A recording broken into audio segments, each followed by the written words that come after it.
Arrancar ya mismo con el diario del lunes. Vamos a presentar al fiscal Marcelo Hidalgo. Buenas noches, bienvenido. Hola, muchas gracias por la invitación. Buenas noches a todos. José, María Esther, gracias. Bueno, y vamos a empezar a conversar con él acerca de también lo que hablamos y buscamos con María Esther hace tiempo, que estamos hablando de accidentes de tránsito, crímenes viales. Bueno, hay crímenes viales que apostamos también a esa denominación hace tiempo desde el diario Perfil, que están siendo unos casos, o son los casos icónicos dentro de Córdoba, y que los podemos repasar en este video para empezar a conversar directamente con el fiscal.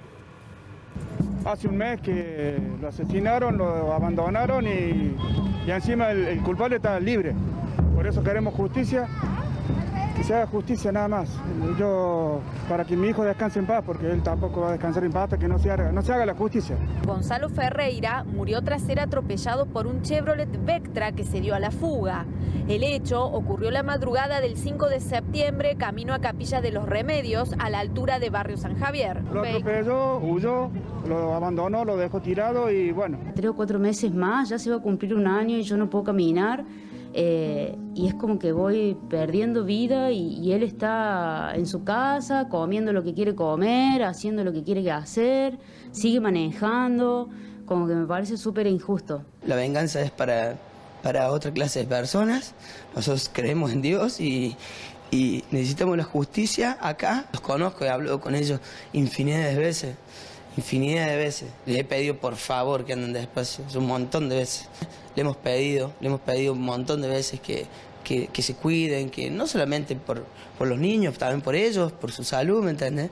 Pero no hacen caso, no han hecho caso y bueno, y llegaron a matar a mi hijo. Un breve repaso sobre 3 de los casos icónicos, decimos, para repasar en Córdoba, pero sabemos que hay muchísimos más. Y detrás de esos casos, familias que han quedado desarmadas y también casos judiciales que van de a poco viendo esta disputa o esta consideración que hay entre esta figura penal existente, y por eso también la idea de hablar con el fiscal sobre lo que es la figura penal en estos casos y hablar esto de accidentes de tránsito o de crímenes viales. ¿En qué lugar estamos hoy, fiscal? Bueno, la verdad es que a partir del año 2017 se produce una clara decisión del legislador nacional en el Código Penal y eleva en determinados casos donde hay conducciones de vehículos automotores en la vía pública, eleva la pena de 3 de mínima a 6 años de prisión. Y esa elevación de la pena tiene que ver con manejar bajo efectos de estupefacientes, alcohol, hacerlo de manera temeraria, dar muerte, hacerlo violando normas a más de 30 kilómetros de la máxima permitida o en sentidos contrarios, violando normas de tránsito relevantes como el semáforo rojo, etc. Y esto claramente tiene un sentido a nivel nacional de política criminal. Lo que está haciendo es poner una mínima de pena para estos hechos delictivos y lo pone al borde de las condenas efectivas. A partir de más de 3 años de pena, las condenas pasan a ser efectivas. Entonces, cuando uno advierte que el legislador nacional ha tomado estos parámetros para incrementar la pena, se encuentra con que además tienen que ver con causas vinculadas específicamente a la producción de los siniestros viales, es decir, el alcohol, droga, el exceso de velocidad, etc. De modo tal que entiendo que es una decisión del legislador nacional poner en claro esta situación de esta manera, y por eso creo que sería valiosa una directriz de política criminal que plantee para todos los cordobeses que quien maneja bajo esas condiciones y produce un episodio en el que da muerte a una persona, esto es importante llamarlo crimen vial y que tenga prisión efectiva a partir de los 3 años. Entonces, esto sin perjuicio de consideraciones que puedan hacer las propias víctimas, el propio fiscal entendiendo que la pena pueda quedar en suspenso o no y dejar a salvo ese criterio. Pero como directriz de política criminal, a mí me parece que todos los cordobeses, cuando vemos las estadísticas de todas las organizaciones, Creo que estamos necesitando una directriz muy clara en este sentido y de hecho en algún punto vamos tratando de plantearlo en los distintos tribunales que nos toca actuar, llevándolo a este parámetro. Manejar alcoholizado, con droga, violando normas de tránsito. Para el caso de la Fiscalía, donde me toca trabajar en la Cámara, los planteos son de penas efectivas superiores a los 3 años.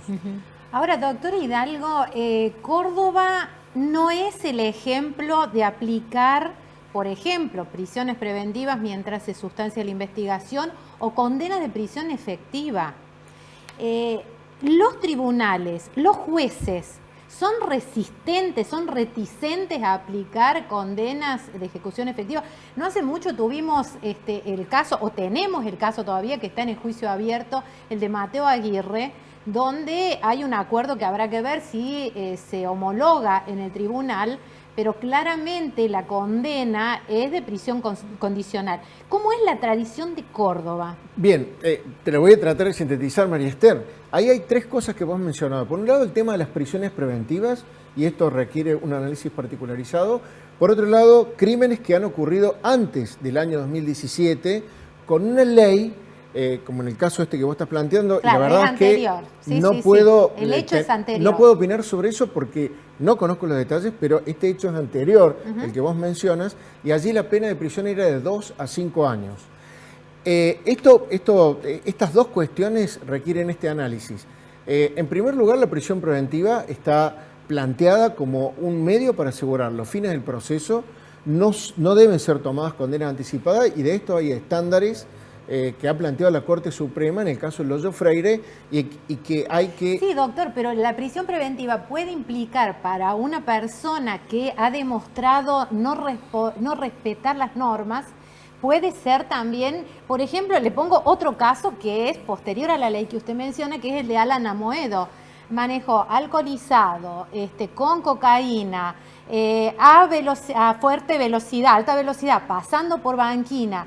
Se ha demostrado que si bien no tiene que manejar, está manejando. Hay gente que lo encontró manejando en la calle y sigue libre. Bueno, vuelvo a este punto que es la medida de coerción, que es la prisión preventiva, que es un incidente. En esto que vos planteas, María Esther, lo que yo quiero decir es lo siguiente. Una de las cuestiones es que si hay detección de alcohol o estupefacientes, hay que de manera inmediata, esto no está planteado en ninguna norma, pero de manera inmediata comunicar a la autoridad administrativa para que suspenda la posibilidad de circular. Esto lo hicimos alguna vez con un juez de falta de la municipalidad que le pareció una muy buena iniciativa, y esto creo que en este caso se ha hecho. Si hay una sanción y una prohibición para que él maneje y lo está haciendo, está quebrantando una inhabilitación. Y si esto es así, está cometiendo un nuevo hecho delictivo que justificaría quizás una imposición de una medida de coerción. Esto por un lado. Por otro lado, quiero decirte que con los estándares de la prisión preventiva están destinados a asegurar los fines del proceso, que la investigación se desarrolle y que se desarrolle el juicio.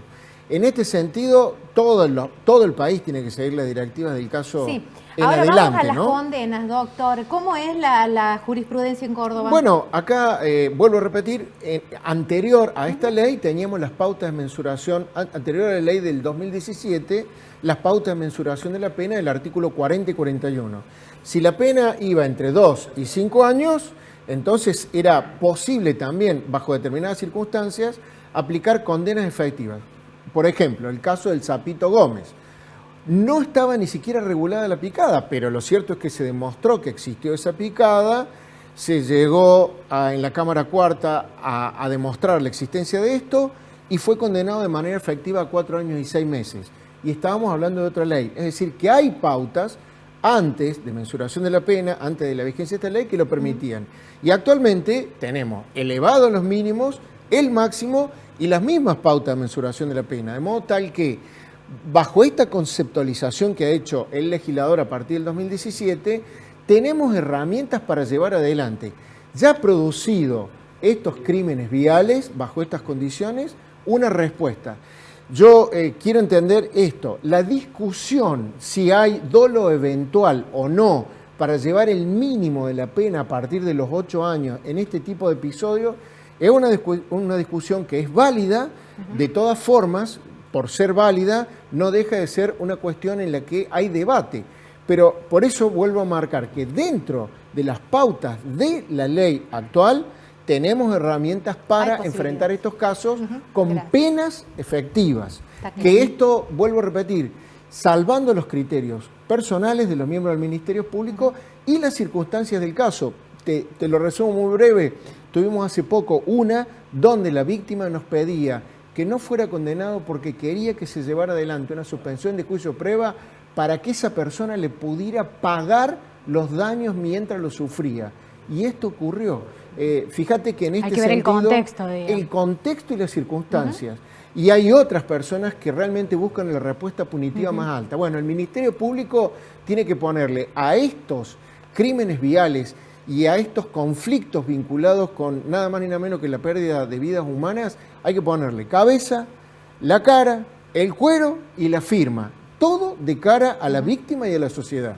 Clarísimo, Marcelo Hidalgo, muchísimas gracias por estar con nosotros esta noche, compartir esta posición y una discusión que está aquí, que tiene que llegar en algún momento también a una resolución, ¿no? Seguro que sí, muchas gracias. Gracias. Bueno, nosotros vamos a una breve pausa y volvemos ya mismo con el diario del lunes, no se vayan.